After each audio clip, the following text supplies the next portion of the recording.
We are starting, and we're live everywhere. So if I look to the sides, because the comments appear on this screen, but this is live, so you can ask your questions as we go along. Tonight, we're going to talk about herbology, herbs, plant, flowers, and their history and how we can use them. This year, the series is on exploring natural, non-invasive healing methods that can complement your routine and help you navigate stress and finding balance and restoring your optimal health naturally. Now, I do not diagnose any condition, nor do I prescribe any substance or perform any medical treatment, nor interfere with the treatment of a licensed medical professional. It's recommended that you see a licensed physician or licensed healthcare professional for any physical or psychological ailment and condition you may have. I am simply exploring natural methods that I've been around for a long time and present interesting findings that, may suit your needs or your fancy. Now, today with herbs and plants and flowers, a lot of people take supplements, but most of those supplements are made chemically. So the idea tonight is to explore non-chemical version of the original ideas of healing ourselves naturally.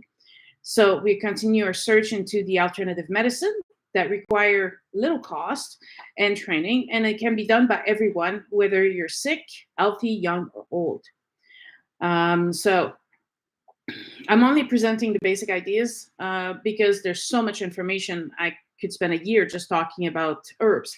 I have this magnificent Chinese herbal medicine book, and in order to go over all the plants and things like that, it would take forever, right? So I'm here to present the basic ideas and allow you to be curious and continue to search on your own and figure out if this is something you'd like to try. More and more traditional medicine recognize the benefit of alternative therapy to manage stress and pain in addition to the current treatment.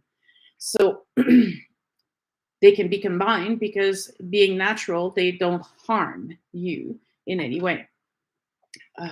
Herbology is mostly known with the traditional Chinese medicine system. It's older than the Western herbalism, and it dates back about 4,000 years.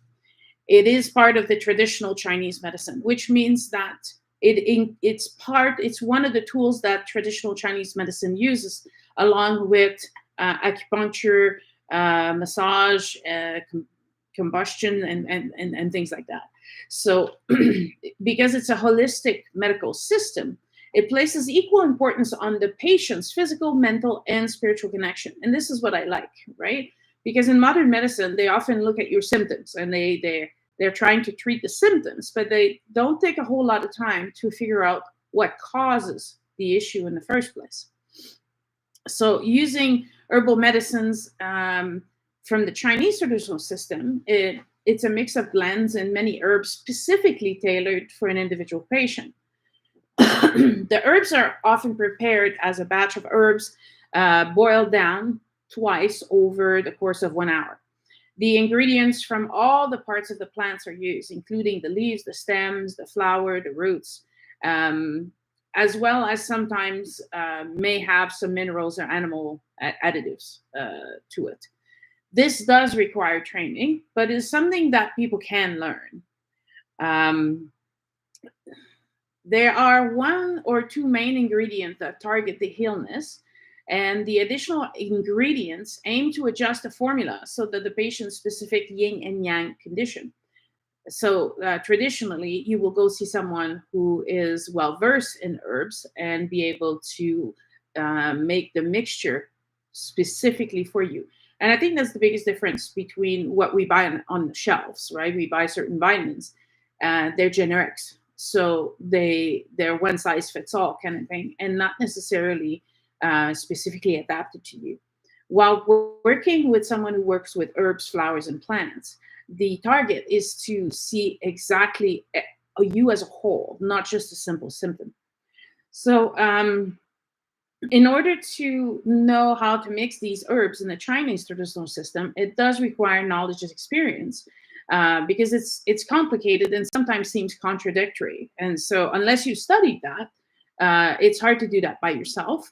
But consulting someone who deals with that and is able to create the mix for you is probably the best approach. Chinese herbalism, sorry, the overall balance of all the ingredients is considered of a primary importance. So everything that goes into the mixture is part of something to make you better. The patient is seen as a unique whole person at a specific time. So it's not because 5 years ago someone prescribed you these plants that it necessarily would be the same exact mixture that you would take today. The treatment has to match the events, emotional state, mental state of you at this point. In contrast to Western herbalism, where the emphasis is on the ingredients themselves rather than you as a person. In Korea,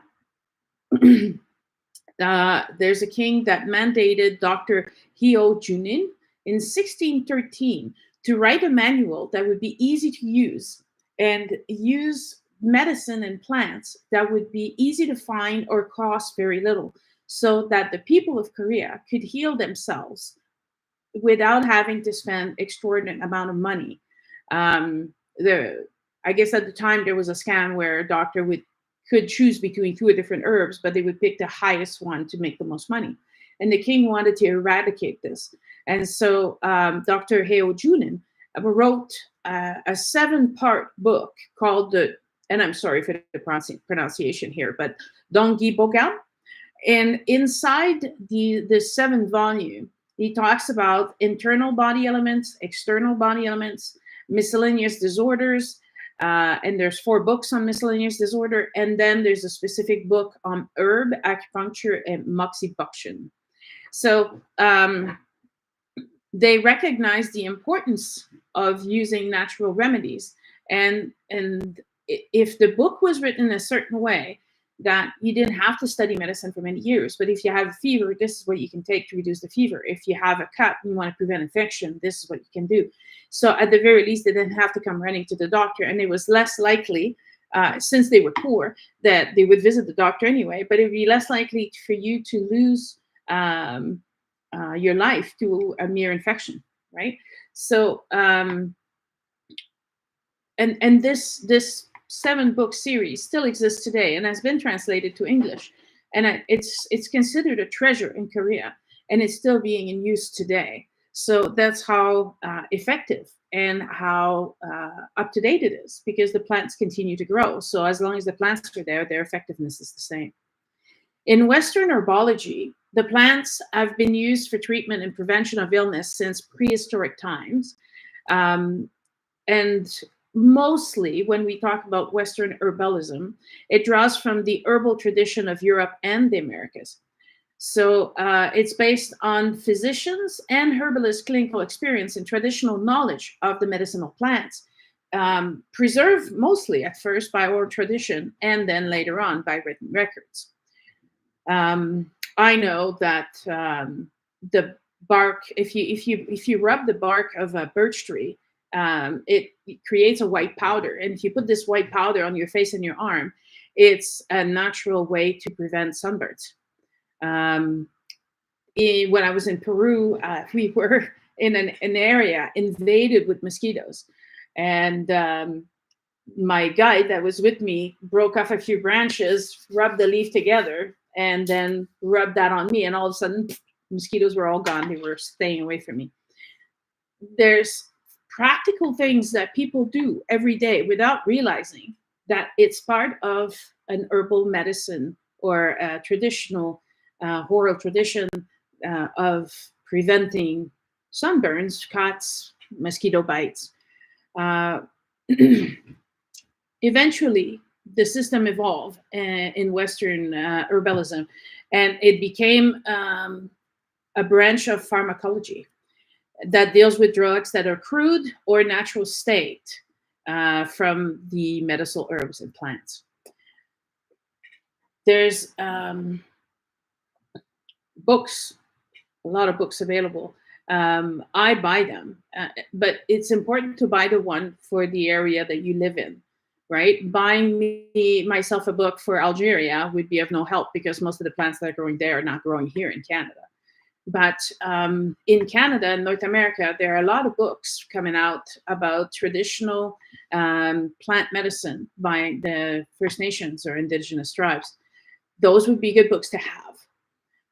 We rely a lot on, I'll go to the pharmacy and I'll buy this, and that. But being able to use nature around you and potentially growing the herbs in your garden and having your own little stash of plants and knowing how to use them could be very useful. The plants nowadays are extracted, purified, and concentrated in standardized doses. But they're just as effective if they're picked up naturally and dried and ready to use. In the 15th, 16th, and 17th century was the great age of herbal medicine. That's also the great age when all the women were burned as witches because we knew the use of those herbs. So it's a bit contradictory, but because herbalism was often blended to astrology, magic, and folklore, and that's when it became dangerous to use the herbs. But today there is at least 7,000 medical compounds in the modern pharmacopoeia that are derived from plants. So they're still being used. The modern herbal medicine comes in elixirs, teas, decoctions, vinegars, syrup, extract, tinctures. I remember when I was a child, if I can't remember if I was diarrhea or constipation, but I would take strawberry extract, which is a concentrated juice of the strawberry that helped resolve the symptoms quickly, naturally, without any side effects. Those are not the most popular items that we now use because we go for the labels, right? Because we trust that more, but they often come with side effects as opposed to the natural, either concentrated or, purified. What's important about the strawberry, right? It's more effective if you eat the concentrated juice than 30 strawberries, right? You take one spoon and you have the same effect. The standardization of purity and dosages is mandated by the government bodies now in many countries. So whatever is for sale on the tablets, the shelves, is therefore safe to use. You just need to know what can you use for what ailment, right? The most popular remedy in the 15th, 16th, 17th century was the thieves' remedy. Now, the thieves' remedy is very popular. If you do a search online, you'll see many different companies offer the thieves' remedy. Why? Because it's simple. It contains 5 ingredients: rosemary, lemon, clove, eucalyptus, and cinnamon. They've even done research to prove if it was actually effective. And they did prove that these different, we can call them essential oils, I guess is the derivative that we would use today, are effective as a bacterial disinfectant and purifier and things like that. The essential oils used in the recipe are considered antiviral, anti-infectious, antibacterial, antifungal, and antiseptic. It strengthens your immune system, your respiratory and circulatory system, disinfects and protects. So it's something that if you put it in a bottle, you can spray on surfaces, but it's also safe to apply to your skin or to your pets even. It came from the time of the plague. The origin of the story is it's based on a 15th century anecdote. But that's how far it was traced back. When the Black Plague ravaged Europe, the four French thieves had found a quick way to get wealthy. They would rob the sick and the dead.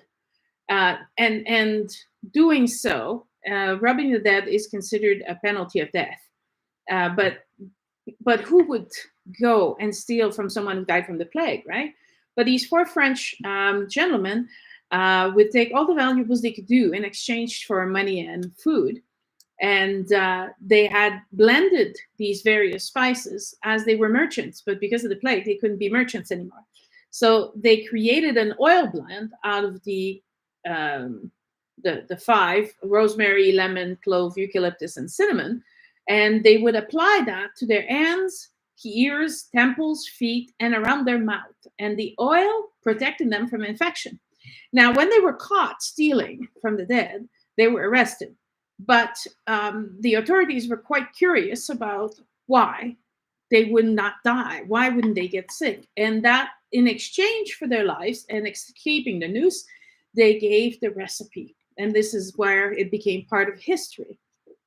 So to this day, these mixtures are easily made out of essential oil.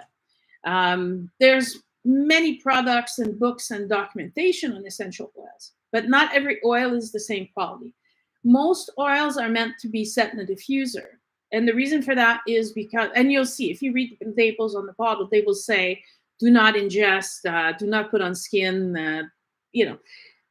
And the reason for that is because the bottles are not just clove or not just rosemary. There's other elements inside the bottle. That's also why the bottles are so cheap, because there's only a little bit of essential oil and the rest is just fillers.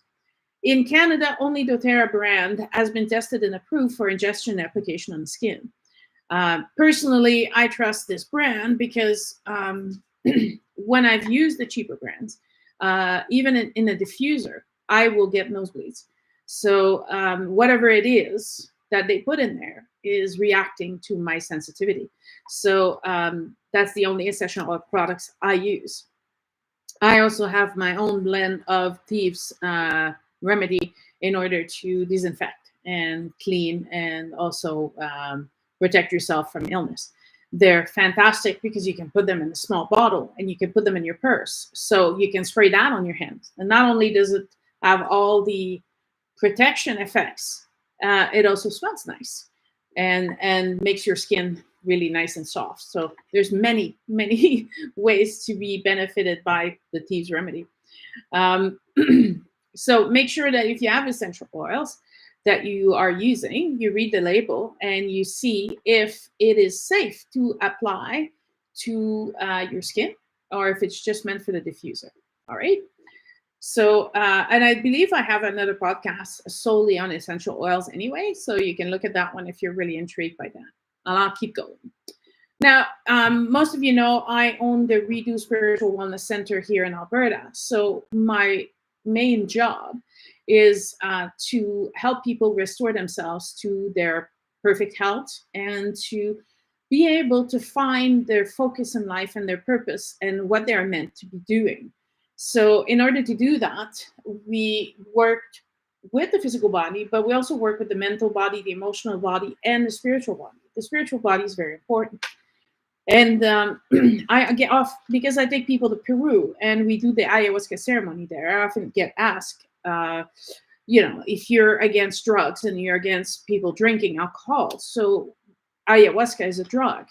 So I want to take the time tonight to discuss ayahuasca for a little bit because it is a plant and it has a medicinal purpose. It's not a recreational drug. So it's not something that you'll do and you'll pop on the weekend and just try. In order for ayahuasca to be effective, there's actually a preparation that has to be made, and you're supposed to be guided by someone, a shaman or a medicine woman, in order to help you through what is blocking you. The origin of the ceremony is meant to be curative and not for pleasure. And so let's look at what kind of preparation is required for something like that. One of the things that is prominent in the shamanic culture is that you must abstain from sexual activity. Now, a lot of people don't understand what that has anything to do with healing yourself or healing your soul. The energies that are being exchanged while you're having intercourse or sexual activity blends your energy with that of the other person. And so if you take ayahuasca shortly after, ayahuasca will show you everything that is stuck in your energy field. And you might get a little confused because you might not recognize what's there, because it doesn't belong to you. It belongs to the person who you had sex with. And as far as having sex with yourself, the theory is that you're depleting your energy when you're doing that. And you should have your energy completely full entering the ayahuasca ceremony in order to be the most clear and focused as you can, in order to be able to benefit from the remedies. Yes. So the recommendation is to simplify your diet as much as possible, in particularly 2 months leading to the ceremony. Now, they're saying that you can start up to several months before. And honestly, it becomes more part of the way you feed yourself eventually. So you should eliminate processed food, coloring, preservative, avoid salty, sugary, and spicy food, cut out all animal product, particularly meat, eliminate all additive substance like alcohol, tobacco, recreational drugs. So you say, well, what's left? Well, unsalted vegetables and vegetable broth, well-cooked whole grain. You may have, or so when they say animal product, they don't include poultry in that. So chicken and turkey is okay. Low sugar fruits, coconut or olive oil sparingly, and drinking plenty of water to be perfectly hydrated in order to attend the ceremony. So when I take a group to Peru, I try to have the ayahuasca ceremony right at the beginning of the trip. So that way you can prepare at home. And it might be easier than if we're traveling to Peru and we're trying to eat in restaurants and we're trying to avoid all these things. So the first thing that we do when we arrive in Peru is the ayahuasca ceremony. And since I'm dealing with adults, I hope that they follow the recommendations that I send them in order to be prepared for the ceremony.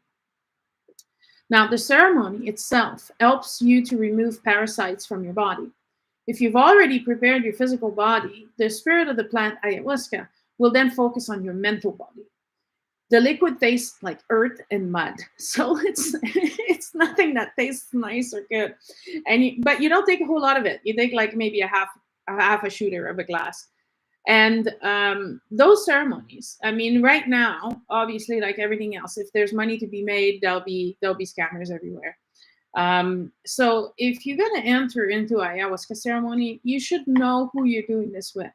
And whoever you're doing this with should be a person that you trust, someone that you know has your welfare at heart, and is not just there to spice the ayahuasca with hallucinogens. Because contrary to some of the descriptions on the internet, ayahuasca doesn't make you hallucinate. On the contrary, it brings your awareness of the universe into bright focus. Any belief that you have that is stopping you from seeing what the world is really like and what the universe is really about is like broke down by the ayahuasca, and you see all the possibilities. One of the times when I took ayahuasca, I had a question that was starting to formulate in my mind, and already the answer was there. It's amazing the clarity and the focus that you obtain from the ceremony. This clarity of mind allows you to see where you're stuck, what you need to do to change. And it's not something you want to do every week, because then you have the answers and you have to focus and apply your energy and your time towards that direction in order to clear those blockages. And you were shown how, so it's really easy. And you don't even have to look for the answer, and the answer comes with such strength, such clarity that you don't doubt that that's the actual answer to your question. Once the plant spirit has completed its work, because this is important, that and the mushrooms, if they're done with the shaman trusts that the essence, the spirit of the plant, habitating the plant, is doing the work with you during the ceremony. So once it's done its work, it doesn't want to remain inside of you, so you'll spit it out. Now, if you haven't fasted prior to the story, sure, you'll vomit your stomach content. And I think some people are afraid to do the ceremony because they've heard, oh my God, I threw up and everything. But that's someone who was not well prepared for the ceremony. Someone who's well prepared and has abided by the dietary preparation and fasted during the day before the ceremony will just spit out back that, half a shooter. So you basically spit something out and you're done. So the experience is magnificent for someone who takes the time to prepare well. Now, I've taken ayahuasca 5 times in the last 18 years. So it's not something that I do regularly. It's something that I will do when I'm stuck, when I hit a wall and I've made it as far as I could on my own, provided from the previous guidance I received from the previous ceremony. And now I could use some help. I could use some clarity. And I will prepare myself as well as the dietary requirement. I will prepare myself going, this is what I'm trying to resolve. This is what I'm looking for. This is the answers I need. So it's not something you do regularly. And again, it should be done under the supervision of someone who's looking after you the entire night, because it does take an entire night, and accompanies you and supports you either through their song or just by their presence and giving you energy while you're going through the process. Most of the times, you will take the ayahuasca around maybe 7, 8 o'clock. And in my personal experience, it goes until the sun goes up. So about 6 in the morning. The clearer you are, the more preparation you've made, the cleaner your dietary becomes, because eventually this is the way I eat most of the time. So people are always concerned when they invite me over for dinner and they're like, what does she eat? Well, just if you love spices, just make a bowl without the spice and I'll eat that, right? I can eat just fine, as you can see. It's not like I'm starving or anything, but I eat very clean. And I think the last time I took a joint, I was 18, so that was a long time ago. So I don't do drugs, and I stopped drinking alcohol decades ago. So when I'm preparing for ayahuasca ceremony, there's very little change that occurs around my life. So my spirit and my emotional body and my mental body are mostly clean, right? And I just need a bit more direction or a bit more focus in discovering what it is that now needs to be pushed down and breaking out of my way. Now, personally, I've never done psilocybin mushroom, but there's evidence of that mushroom ritual that has been around for 7,000 years. From Algeria, France, Spain, but also Asia, and Aztecs referred to taking mushrooms to communicate with the gods. One culture, however, has managed to preserve the tradition of mushroom ceremonies, and they are living in the mountains of Oaxaca in Mexico.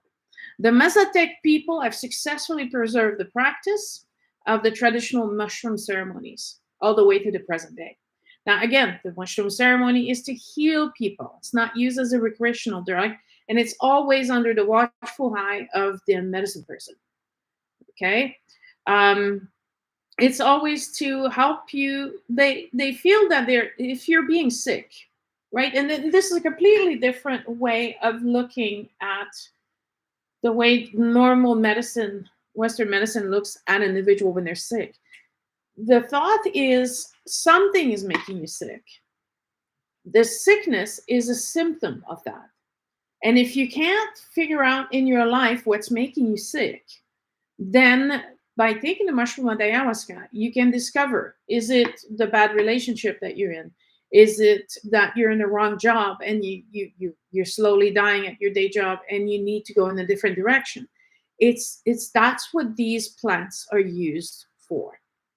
Now, from herbs and plants comes the botanical medicine, and that's a more traditional folk medicine where they use the plants and the plant extracts.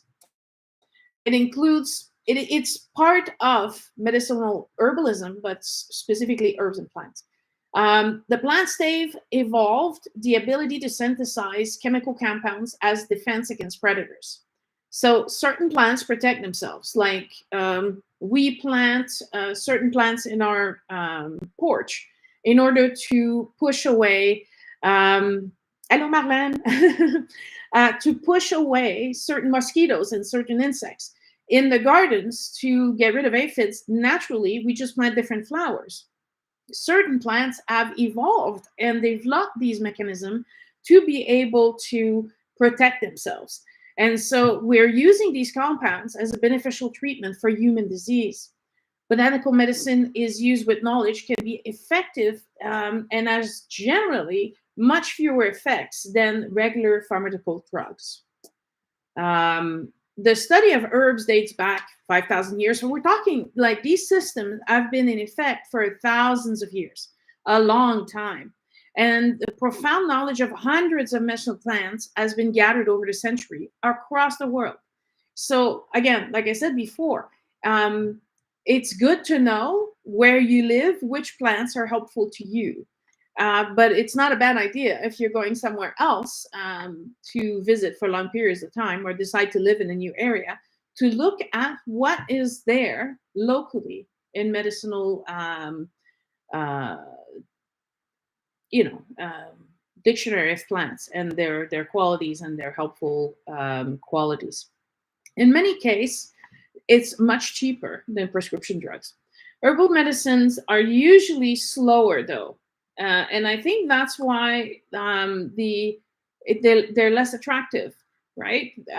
And people walked away from them. And I want you to remember that pharmaceutical has not been in around for like 200 years, right? So maybe 100, if that, not even. So before that, people turned to plants all the time, but their effectiveness is not as potent. And so when faster, quicker remedies showed up, people switched to that.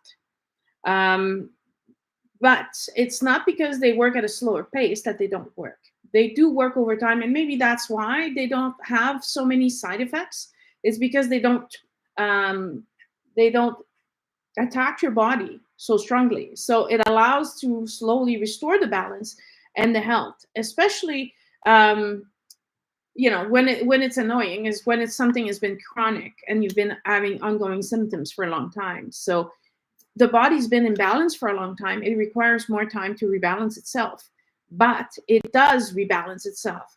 So if you have the patience to look after your body and not wanting to shock it, um, and take the time to clear it out, then the plants are most effective. Now, many modern pharmacists will also have a long use of using herbal remedies. And some of them, if you watch shows, I'm a big fan of old fashioned shows, and taking opium, or they were using opium as a way to control pain. It was not an illicit drug. You could take a spoon of it, and it was helping you. Laudanum is the derivative using opium.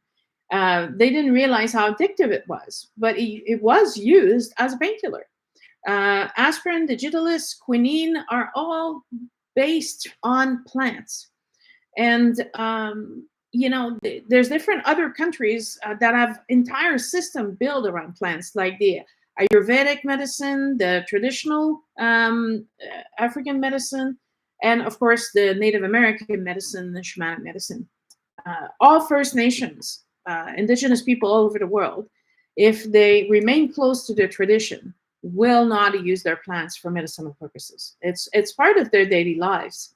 For us, it's something that we think only belongs to a certain sphere of people in our society. However, it is very much something that we can do. It's made for us to be able to use. Which leads me to the there's a rhyme to my reason here.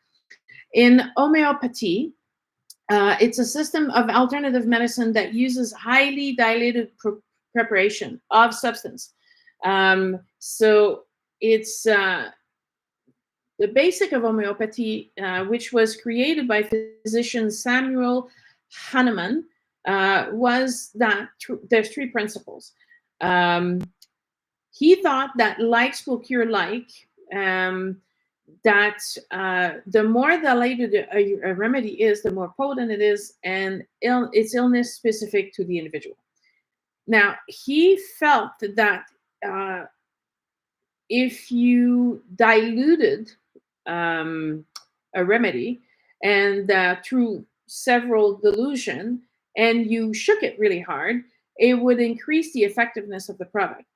The homeopaths will examine a patient's physical and psychological state, consult the reference book, and then select a remedy based on considering the totality of the symptoms. Depending on the dilution, may contain molecules or not.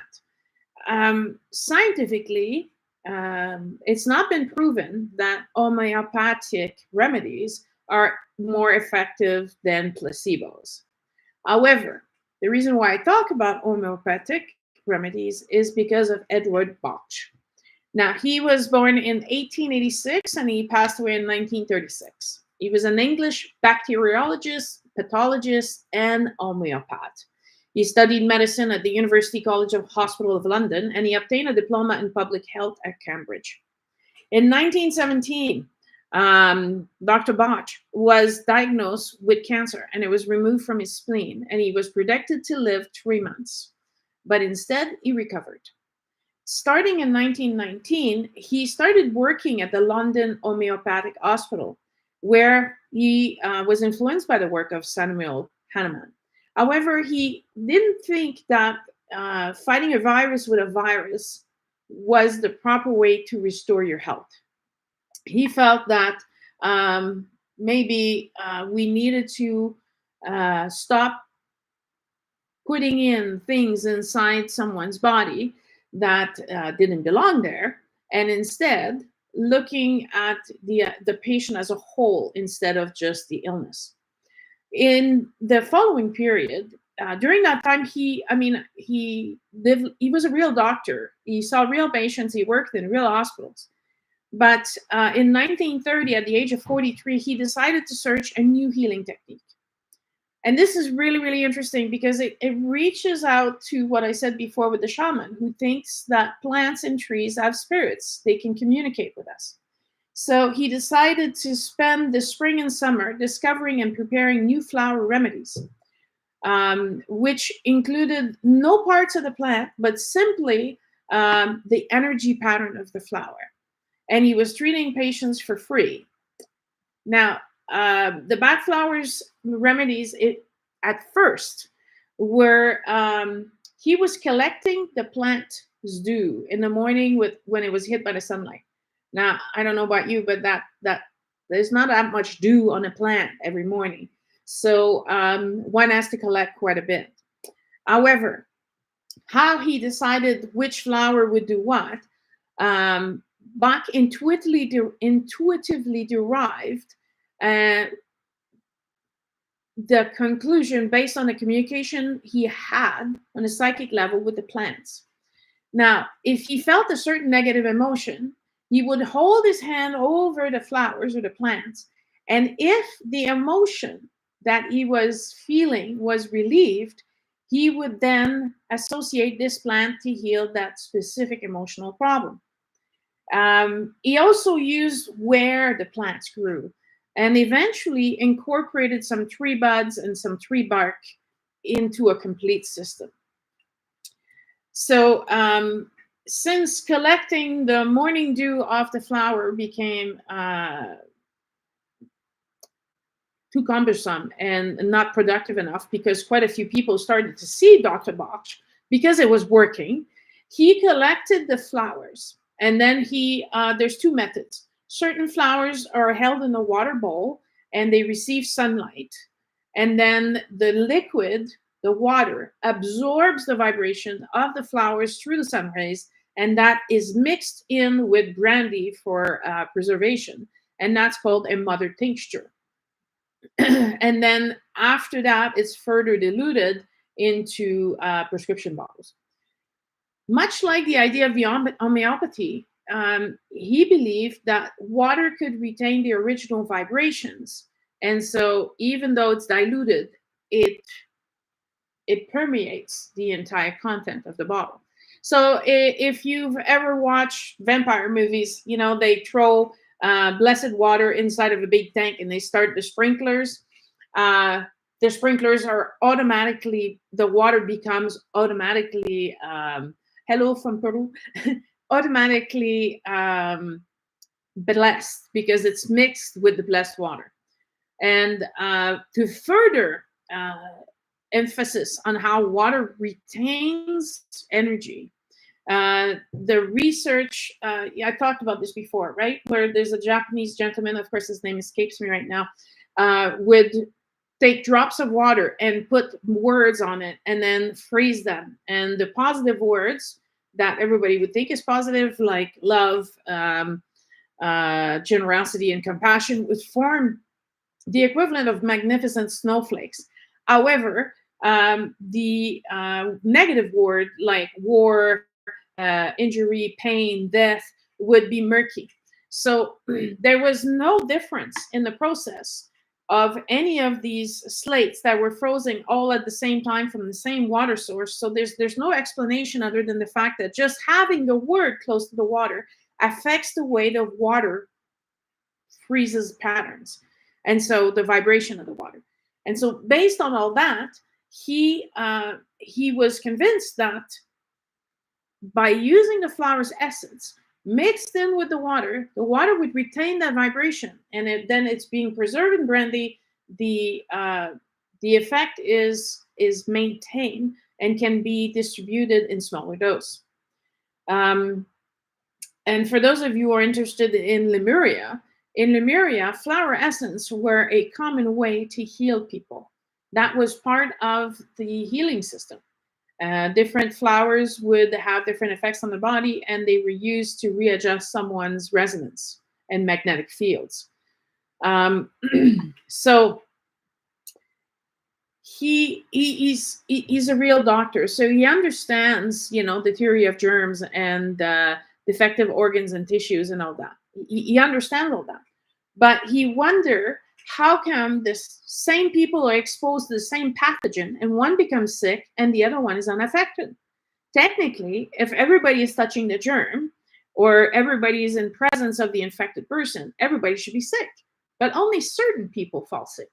And that's where he started to do some research on analyzing the state of health of these people. So he postulated that the illness is a result of the conflict between the purpose of your soul and the personalized actions. So if you're meant to be, you know what, a perfect example is Anita Marjani. You know, she's sick, she's got cancer, she's stage 4 cancer, she's riddled with all of these terrible cancer lesions, and she's dying. And while she's dying, she realizes she was never her true self. She never spoke up her mind. She always felt inhibited in her culture and forced to do into a marriage that she didn't want. And as she realizes all those things, she decides to change. And within 12 hours, she doesn't die, and she's completely cured of cancer. And these lesions that would have required surgical intervention to heal are healing by themselves by the time the surgery was scheduled. So this miraculous recovery happened because her emotional state completely transformed. And so that's what Dr. Bach is working with when he's working with these remedies. We call them remedies because although they're called flower remedies, some of them are buds of trees and other things. But there's 38 in total. And he thought that what leads to illness is emotional imbalance and energetic blockages. So this lack of harmony, so affecting your energy field, your vibration, your magnetic field, is what's creating your physical disease. So the Bach remedies focus on treatment of the person's personality and emotional state as the ultimate root cause for the disease. In his writing, he's written many, many books, and it is clear that he believes in a higher power. And he says, and I quote, "The soul is the real self. We are more than just physical beings. We are spiritual beings habiting this form. And because we're unable to see our spiritual form, and all we have to communicate or receive messages when we're especially blocked is our physical body. Our physical body is just there to tell us what's going on at this other level. So some of his books are Heal Thyself, the 12 healers, because the system started with 12 but ended up in 38, but it's the 12 healers and other remedies.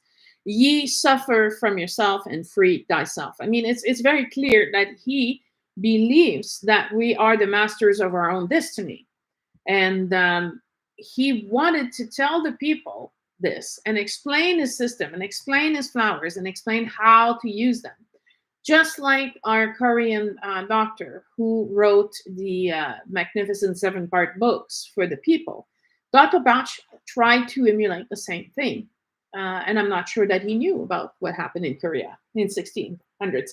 So he created the system to treat the disease as a whole, not just the symptom, but the actual cause. And so some people ask me sometimes, so if I take Bach flowers, do I have to continue taking Bach flowers ever? You know, because this is the way the big pharma wants us to go, right? You start taking this, you'll have to take this all the time. Honestly, if you get heartburn from eating spicy food, I would say stop eating spicy food, right? So there's a very important part in Dr. Bach's system that says that if you want things to change, you need to be the change. So there is something you can learn from this, and you need to take the time to learn what you need to learn in order to then proceed healthily going forward. So it's not just about taking a Bach flower remedy. The Bach flower remedy are there to restore a balance. But if the factors that have caused the distress in the first place are still present, your system will get back out of balance. So it's important to examine while you're restoring your balance and look at what is causing this. Why do I have these emotions? And it's a little easier, I mean, because we're talking emotions here. So you should know what your emotions are. And then you can see when you're being triggered. Now, he talks a lot about soul's purpose, soul's path, what you are meant to do. And he stated that knowing your soul's purpose will release us from suffering and distress and leave us free to develop our evolution and joy and happiness. And I truly believe that. Because if you're doing something you don't like every day, there's a part of you that dies inside. This is what happened to me. I mean, I had a good job. I had good salary, had a great medical, had great benefits, but it wasn't me.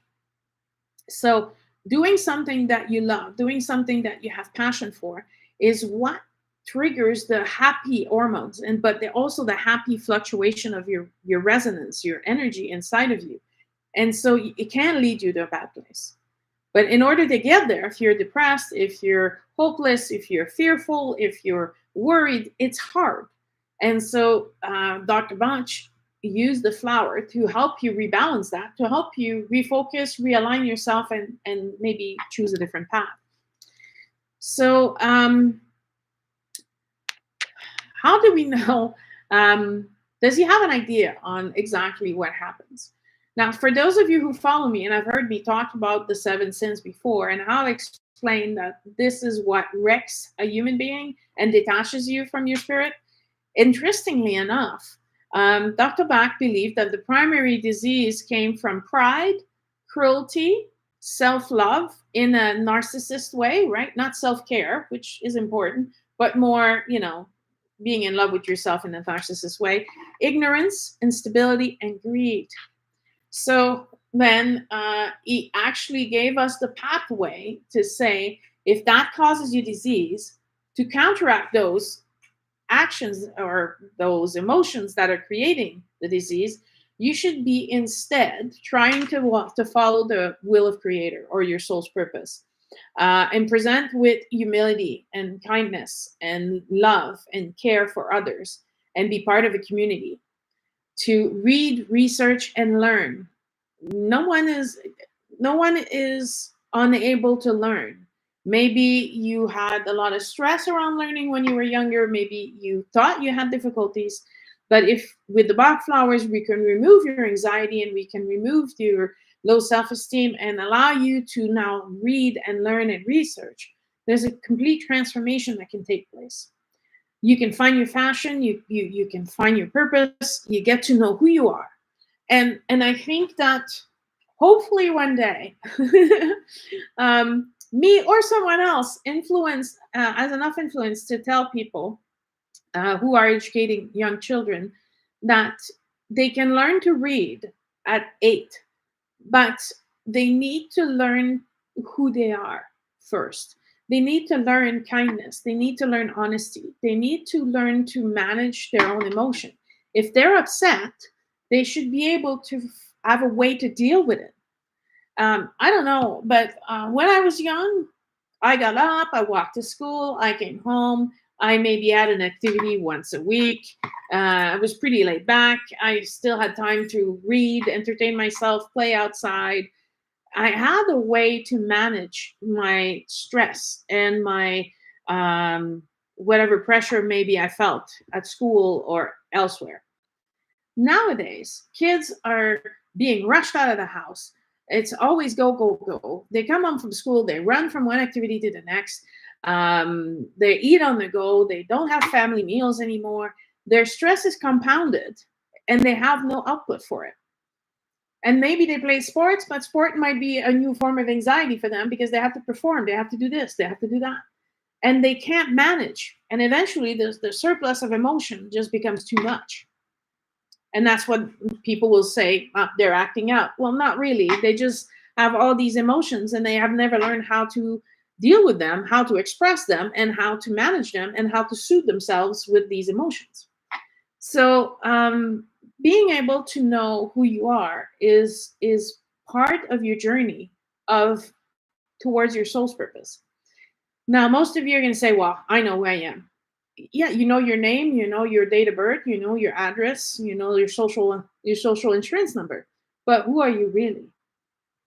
When we're between the age of 14 to 21, instead of focusing on all our change, not just physiological change, but the emotional change that we're going through and the mental change that we're going through, we don't take the time to know who we are, and we're encouraged to date. And then instead of being who we are, because we don't even know who we are yet, we start to transform into who other people, because we want to be part of the group. We want to have a boyfriend. We want to do this. We want to do that. And we become chameleons. And we just become what seems to be the norm or what seems to fit the group that you're in. Never really truly knowing, is this who I am? Does that represent me? Is this my only option? What else is there out there?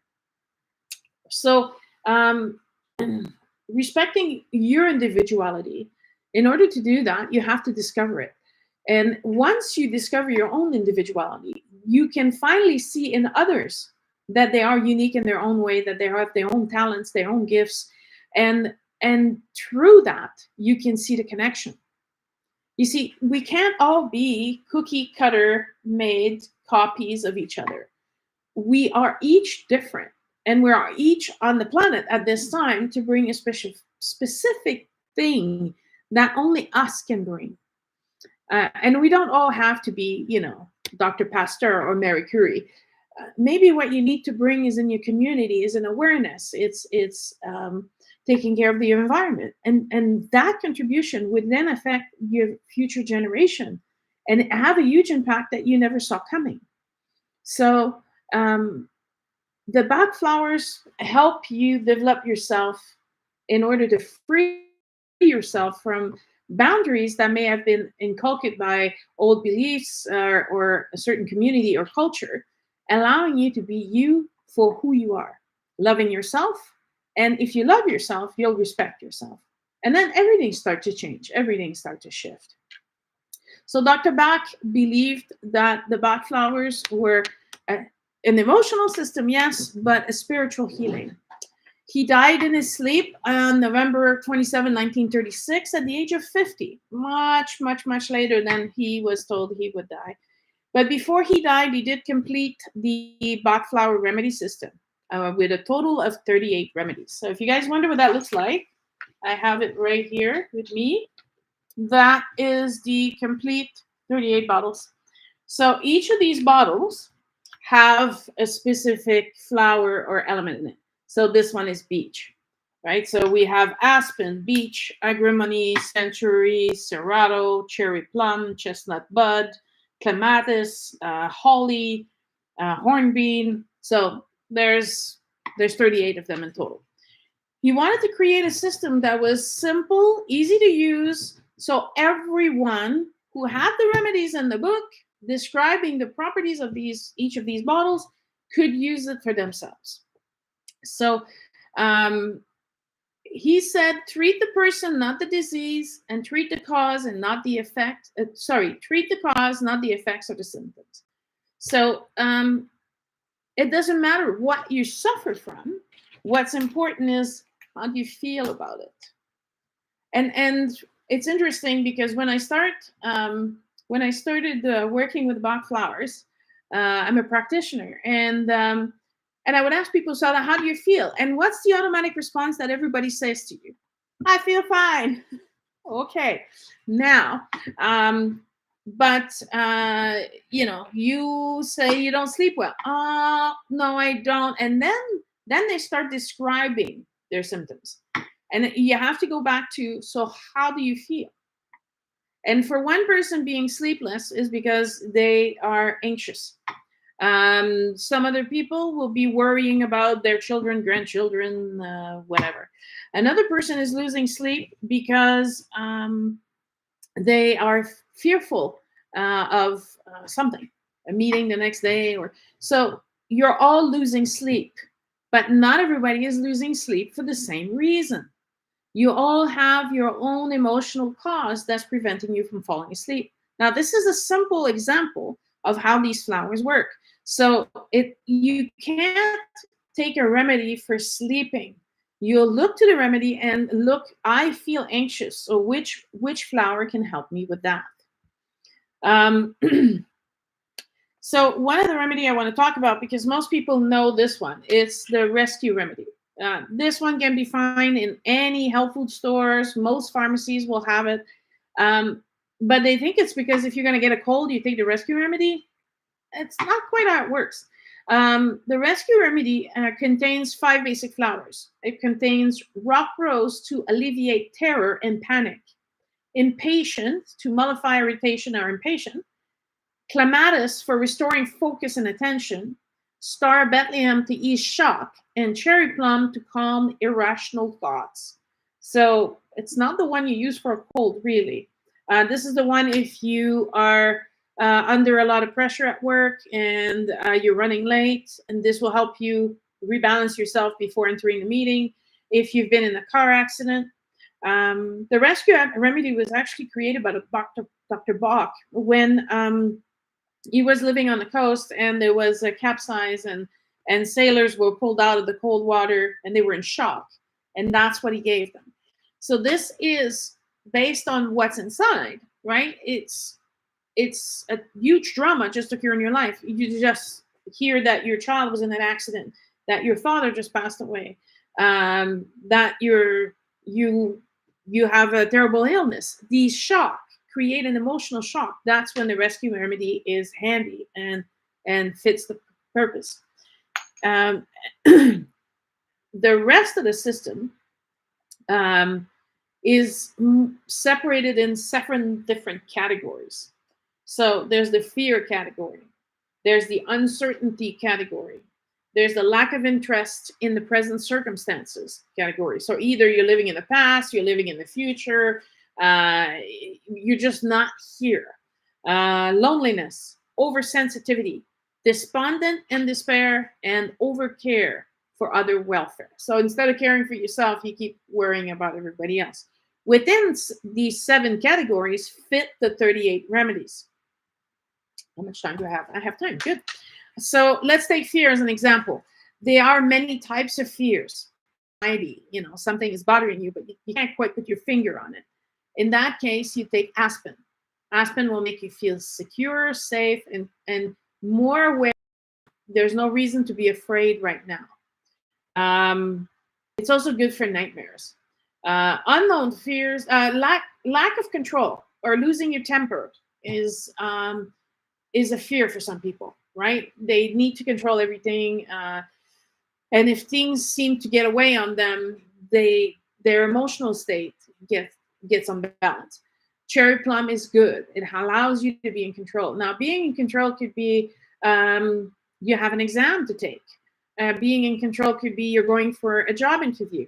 Being in control could be I don't know, you're separating and you don't want to start a fight. You just want to do this fairly, but you're emotional about it. This allows you to remain calm. A known fear, like I'm afraid of spiders and I'm going somewhere and I know there's going to be spiders, or I'm not a very fearful person, but I'm afraid to shower in public areas, or I'm afraid to get on public transportation. You know what you're afraid of, so you know you're facing the situation that's coming. Then you would take Mimulus. Then the fear for your loved ones. So this is not oversensitive about them. This is you're fearing for them. So then you'll take red chestnut. If you have panics, terror, then rock rose, strengthen your courage. And it sounds stupid, right? Because you're saying, how does a flower do that? It does. It's been proven over and over again. I've seen many people in my practice, and there is one, agrimony. You give that to people who talk too much. Now, this is people who talk over you. That's people that are not even listening, and they're already asking in a question, the question, going on top of the question they already asked, and they can't seem to tell that you're not interested, and the subject is just not up your alley, and they just keep talking and talking and talking. Agrimony is a great flower for that. So I have a particular person that came to me, and that's one of their issues because they suffer from extreme anxiety, extreme. And so we made a mix, and the mix can be made with up to 7 different flowers. So if you go through the list and you're like, oh, well, tan would fit for me, the way to manage this is you say, right now, what is the most important thing? What's the most important emotion that is blocking me or prevent me from going forward? And so you use the 7 most effective ones for the moment. The bottle looks like this once it's mixed. It could be a brown bottle or a see-through bottle, and it has a dropper, right? Once you finish the bottle, it takes about 3 weeks to 4 weeks, depending if you're pretty steady. You can't overdose on the flower. So even if you take a little bit more, it's just you empty your bottle sooner. But it won't interact with any of your medication, and it won't affect any, you won't have any side effects. I'll come back to the bottle in a second. So once you put the 7 different flowers, you fill the bottle up with, they prefer stream water to, the natural water, right? Not from the sink, not from the tap. And then you shake it, just like the homeopathic technique. You shake it, and you have your bottle. Now, this bottle, it can be taken 4 drops in the morning, 4 drops 4 times a day. So for most people, it'll be breakfast, lunch, dinner, and before bed. However, should in the afternoon you feel that the pressure is getting to you, you could take the bottle and have more. Another way to take the remedies is if you're a water person like I am, this contains about 3 glasses. So normally it's 4 drops into a glass of water. So I'll put about 8 drops in there, and that'll last me half the day. So it's a good way if you're the person that tends to forget to take their drops or not very good at remembering to take these, put them in a water bottle. And as you sip through your water bottle, it's going to have its effect, and it's extended through the length of your water bottle. Or you could just take 4 drops directly in your mouth. The only thing is that we recommend you don't let the dropper So the droppers shouldn't touch your tongue with the inside of your mouth, because you don't want to have a bunch of bacteria going back into the bottle, right? So you want to keep this as clean as you can. Now, even if you're healthy, you're like, well, I'm not sick, I don't have an issue, I don't need that stuff, do I? Well, certain flower can help you with certain personality traits that may be hindering you. For example, mimulus, which is good for fear, is also good for shyness. And certain other flowers are good if you're a procrastinator. Now, you may be healthy, but you may be a procrastinator. This flower will come and counteract the procrastination. I personally am a daydreamer. So, but I do write a lot of books, and I'm in my head a lot, but sometimes I'll end up in a field somewhere and not focusing on what I'm supposed to be focusing. So I found those flowers to be redirecting me and my focus without entering my ability to write. If you're a work addict and you have a tough work-life balance, you can't find this balance, all of these different traits can be helped with the flowers as well. So the meaning is more profound when you look at the entire system and not just flowers. A lot of people are not focusing on explaining, the benefits of herbal medicine. And if you all know I'm a shaman, if anything new would come into my arsenal that didn't really jive with the rest of what I do, I would incorporate it. But I like it when it's simple. I like it when it's easy to use. I like it when it's not complicated. I like it when people can't really make mistakes. You put 5 drops, you put 3 drops, it's not the end of the world. Everything is fine. But I especially like the fact that we're looking at the person and not just the symptoms. I think that for people who come for consultation with me, it's their first time being heard. It's the first time that they actually feel that someone's listening, because it takes time, right? And for most people, time is money. When I work with someone, I want to make sure that I understand where they're coming from and what they truly need. And it doesn't change anything to me if I give you 7 flowers of a kind or another. It doesn't change anything. So the focus is really on what works best for you and what are your needs. So you can study the Bach flowers. You can buy the books and you can buy the individual bottles. It is a little costly at first because a whole set's about almost $600 with taxes and shipping. However, they last for a very long time because all you use is 2 drops from the main bottles into one of these. So you're not filling the bottle, right? You fill the bottle with water. So the system is easy to use, and there's many, many books that are available to explain to you the value of each flowers and how to apply it and how to mix them. I recommend those supported by the Bach Center because they go with the philosophy of Dr. Bach. They're there to maintain and promote his system. So they're not trying to change anything, and their understanding of the system is very clear. Why books and not just flowers? Because some remedies are a little bit, I don't know, it's a little bit harder to corner them or to understand just how exponentially they can be used. For some example, crabapple. Crabapple is a remedy typically used for if you have self-hatred, poor body image. And so, that's the main definition of crabapple. However, when you start reading more about it, when you start learning about the system, you realize that crabapple is a cleaner. So it helps you clean your thoughts and bring clarity to your thinking as well. So even though I have good body self-image, maybe my mind is filled with conflicting thoughts, and I can't get through the wall because I'm stuck behind all this debris of thoughts that are just swimming around them. So crabapple helps you clear it up, and it's also great for if you're constipated. It cleans your inside of your body. So these different remedies, they have so many possible application. Um, so you can either start using the system for yourself and learn about it, because it's not hard to learn, right? And it doesn't require a degree.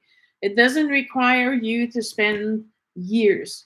The level one in Bach Flowers is about, I would say, 16 hours. So, and we go over each and every single plant. So it's not complicated. But the more you learn, the more you can apply the system, right? So it's fantastic. I'm a level 2 practitioner for the Bach Flower Remedies, and I found the flowers to have an incredible effect, not just on several of my clients, but myself. It's been a tough year this year, and it's been a lots of up and down. Felt like I was on a massive roller coaster ride, and the Bach Flowers were helping me mellow out all of these moments and stay focused and find solution and move forward. Once you want to mix a bottle, the recommendation is up to 7 flowers. Why not more? Well, because it's you're dealing with your emotions, right? So you have to get into a better practice of learning to express and identify your emotions rather than saying, I'm stressed. Yeah, so everybody in the world is stressed. But what is your stress about? And so it's a journey of self-discovery, allowing you to take the time. They recommend journaling. Journaling is a great way for you to be able to um, understand more what you're feeling. And as well, as you journal, you can see, well, okay, every time I see this friend, that's when I have a panic attack, or that's when I have anxiety, that's when I feel bad about myself. Okay, well, maybe it's time to put some boundaries up. Maybe it's time to make a change, right? So the use of the flowers is not just solely their whole effectiveness. It's the whole process all put together. And then all you have to do is take 4 drops 4 times a day. So, and you can put it in your orange juice, you can put it in the water bottle, you can put it in coffee, in your tea. It doesn't matter as long as you drink all of it, right? You don't want to take a sip and then leave the rest of it there. So, there's no chance of overdose. It can be given to children, adults, pregnant women. It even works on plants and animals. Now, I haven't tried it on plants or animals just yet. I've just been very, very happy with the result I've had personally and the result that I see in people around me. Um, so if you're interested and you're more curious, either start reading about it, or you could always reach out and ask me for a consultation online, because we can do this long distance and then I mail this to you. So, or you can come in person at the Redu Spiritual Wellness Center here in Drumheller, Alberta.